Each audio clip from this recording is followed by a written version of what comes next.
let me talk to you today about rectifiers. Um, so what are rectifiers? Rectifiers are when you take an AC signal and you change it up to something else. You change it to what you need to work with. Sometimes when you can't always be using a perfect sine wave, perfect sinusoidal wave when it comes to your circuits. Sometimes you need something different. So we use rectifiers to do that. And the main component in a rectifier is the diode. So let's just dive right into it. So right here on your left, you'll see this is the circuit diagram of a half wave rectifier. So let me just talk you through these four different components right here. So we have Vs, which is the source voltage, V source, that is represented as the blue line right here on our graph. We then have our diode, D1, our resistor, which can be a light bulb, a computer, a house, a city, anything has a wire, anything has resistance. Everything has resistance. Your body has resistance, a lot of it actually, relatively speaking.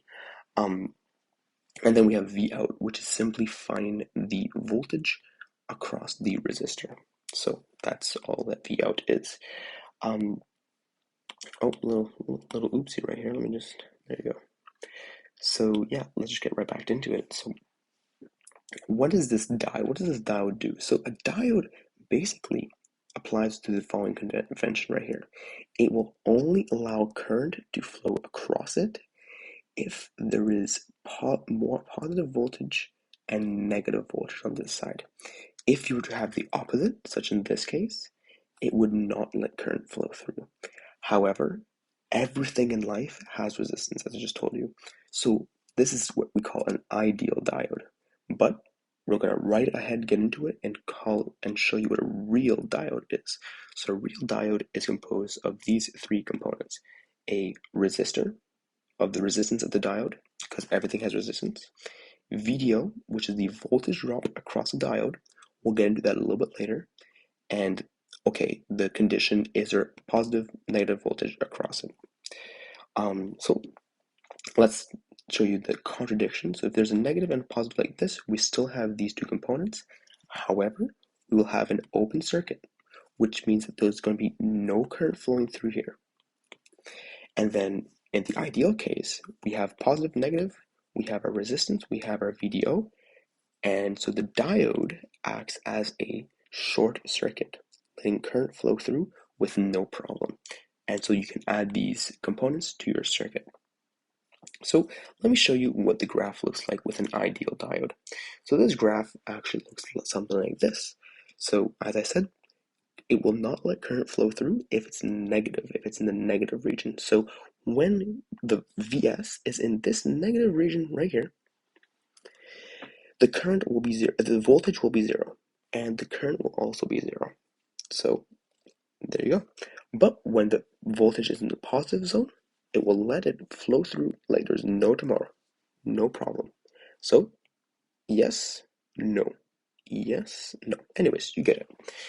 This is a graph with respect to time and voltage. Okay, so but with a real diode, we have this VDO, which we need to consider. So this actually reduces the voltage a little bit. So what does this look like? We have our Vs, and then we still have the same behavior by V out. So V out is actually just a little bit underneath Vs, and it's represented by this equation found right here, which is the Vp, the peak voltage of Vs, minus VDO. So there you go. It's just a little bit under L times. Additionally speaking, you'll see that this constant VDO right here, V out will not, the diode will not actually start letting voltage flow through it until Vs has passed this line. And same thing here, the diode will be off by the time Vs crosses this line. So there you go. That gives you a little bit more of a representation of how a real diode works. And finally, the PIV of a half-wave rectifier. So PIV is peak inverse voltage, and this is simply Vs. So PIV basically means it's basically the maximum voltage that the diode needs to quote unquote resist against, And if the PIV rating is lower than the PIV in the circuit, then you can have current flowing against the diode even though you don't want it to, and this can mean that the diode will enter the breakdown region, which we use this this phenomenon later on with Zener diodes, but we're not going to be talking about that right now. So yeah, and one more thing about PIV, the higher the PIV rating of a diode, the more expensive it is. So ideally, we want to have a low PIV. So let's get into the final part of this, and you'll see that something here is happening. So we're actually losing a lot of energy right here because the VS is giving you energy, but you're not taking any. So you're losing a lot of efficiency here. So what can we do about that? Well, introducing the full wave rectifier. And now we're going to use some numbers because it's a little bit more easier to understand when we're actually using some numbers. So here we have a simple full wave rectifier. Again, same thing. We have a resistance. We're measuring the voltage across resistance. We have one diode, two diodes, because we need two in this case, and we have a transformer. So don't worry about the transformer. We're just going to talk about it very quickly. But all we're doing here is that we're taking our normal wall voltage, which here in North America is 120 volts RMS at 60 hertz, and we're passing it through a factor of a 10-to-1 ratio. And so we can simply use this equation right here. The voltage from the wall, RMS, is equal to the RMS value of VS is equal to 10. So by solving this equation, we simply do VS is equal to 120 divided by 10, which is equal to 12 volts RMS. Cool. So we can say that VS, which is this right here, and this right here, are both equal to 12 volts. But when it comes to graphing this, RMS is kind of useless, and we actually prefer to find VS peak. So to do that, we simply do 12 times the square root of 2, which is equal to 16.97 volts. And we can do this in this case because we're using a perfect sinusoidal waveform. But we would not be able to do this if it wasn't a perfect sine wave. So we'd have to do something a little bit different. So, okay, let's graph VS right here. So VS is graphed in blue right here. And so the amplitude of VS is 16.97 volts. Perfect. So let's represent the real diodes as, let's represent these ideal diodes as real diodes. And we use real diodes because we are real. We are not fake. Do not be fake, be real. So yeah.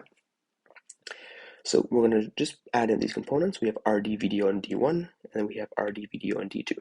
Boom, no worries. Okay, now let's talk about VDO because I've been talking about it and I'm not exactly sure what it is. I mean, RD is just a resistance, right? It can be a couple ohms, that doesn't really matter, but what is VDO? This is really bugging me. So VDO is actually a voltage drop across diodes. And since diodes are semiconductors, they need a certain voltage potential before they actually start moving, before they start working for you. So usually this voltage potential is anywhere between 0.6 volts and 0.8 volts. So it's in and around that. We're just going to use 0.7 volts just for the simplicity. We're just going to say 0.7, no big deal, but it can really be anything in between there, and you just plug in your values, not a big deal. Okay, that's cool. And finally, one more thing we're going to want to figure out is this equation, Vs minus VDO. How do we know it's that? How do we know it's minus VDO? Why is it not 3 VDO, or why is it not like 0.5 VDO? So what we know about alternating current is that it's exactly that. It's alternating between positive and negative and positive and negative. So even though I put positive and negative and positive and negative on VS, that's not really true. That's only true for this condition right here, this condition right here, and this condition right here. But when we're in when we're in this area and this area, it's the opposite actually. It is negative, positive, negative, positive, which is the whole point of having a diode. With this diode, you want to have a constant positive, negative by doing that.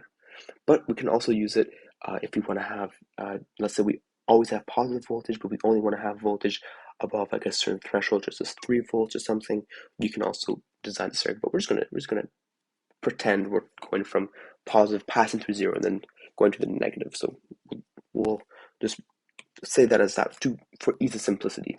But regardless, um, in this case right here, let's take this case right here. I'm just going to draw this out. So let's say you have positive, okay, positive. So we can assume that this side is negative. So that means that this one, D1, is going to be on and it's going to let current flow through when you have positive VS, negative VS. However, on this side, we can obviously see that we have the negative from VS right here, negative D2, and we know that this point right here is most likely going to be um, higher than this point right here. Well, it is going to be, but we can always do KCL on a circuit that we're not 100% sure to make sure of this. But again, we're going to use easy simplicity here. So in that case, we know that D1 is on and D2 is off. Now, when we flip things around, I don't need to explain this to you, but D2 would be on and D1 would be off. So that means at any point, there's only one diode that's on. So that means that VS is equal to 1 times VDO. Okay, cool. That's simple. Additionally, we can put in a couple more things in the circuit. Put in VDO, sorry, not the circuit, this graph, sorry. And we can also put in our period. So T is equal to 1 divided by the frequency. The frequency is 60 hertz, 1 divided by frequency. The period is in seconds, so 1 divided by 60 seconds is the period between these two. Okay, not a big deal. That's easy. You already knew that. Okay, and finally, let's find what is the real voltage of V out. So that's very simple. We simply take our V peak of Vs, plug it in right here, minus VDO, which is 0.7. Okay, we get 16.27 V peak. That is the peak voltage of V out. Now, why do I say peak voltage? Well, because if we want to find the RMS value of this, we're going to use a little bit of an integral, a very simple integral, not a big deal. We simply take the square root of the P average integral, which is the power average integral. So this integral right here, without the square root, without being in the square root, is the average power that you'll have. But to find the RMS value, you simply put in the square root, and then no big deal. Let's take a quick look at what this simple integral is. It's 1 divided by t, which is the period, and then again you put your upper bound to the period, lower bound is 0. Then you simply square the following function, which is v peak, sine of your omega t plus VDO, differentiate with regards to t. And again, omega t, we know what this is. This is 2 pi of the frequency, which is also equal to 2 pi divided by the period. So yeah, there's a little bit of algebra there. And then let's just plug in our values. As you can see, they're nicely plugged in. We found V out RMS is equal to 11.5 RMS. So there you go. That's our RMS value. We use RMS for other things. And finally, PIV. I was telling you about PIV cost and all that. So in this circuit, the PIV is actually quite interesting. So the PIV in this circuit is represented by 2Vs minus VDO. So we take 2 times, again, we're going to use values here. We go twice the peak voltage of Vs, which is 16.97, minus the voltage drop of 1 diode. That gives us 33.24 volts. That is significantly higher than in the half-wave rectifier, which was just Vs. So Vs is 16.97.